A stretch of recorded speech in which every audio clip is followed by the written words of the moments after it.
আমাদের মাহবুব কাকা খাবার মিলাইতেছে কেমনে। কাকা এটা কি উড়াইল কবুতরের খাবার?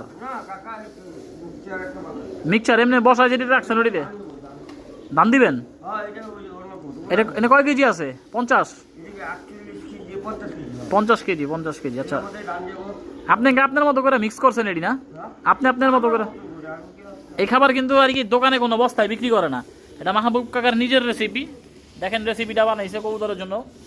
হ্যাঁ, এটা উনি নিজেই আর কি তার ব্যক্তিগত মন থেকে এই কবুতরটা খাওয়ায়, কবুতরটাকে এই খাবারটা খাওয়ায়। কাকা এখানে আছে ধান, না সরি ধান নাই, ধান দিবেন আর কি। তো এখানে আছে আপনার গম, আছে রেজা, আছে হেলেন, ভুট্টা, ডাবলি, সবুজ মটর, আর কি আছে? আর কি আছে? হেলেন তো বললামই। গম আর দানাইতেছে। হ্যাঁ, তো খাবারটা কেমন লাগছে অবশ্যই জানান, আর এই ভিডিওটা শেয়ার করেন। যারা যারা পছন্দ হয়েছে ভিডিওটা অবশ্যই শেয়ার করে দিন।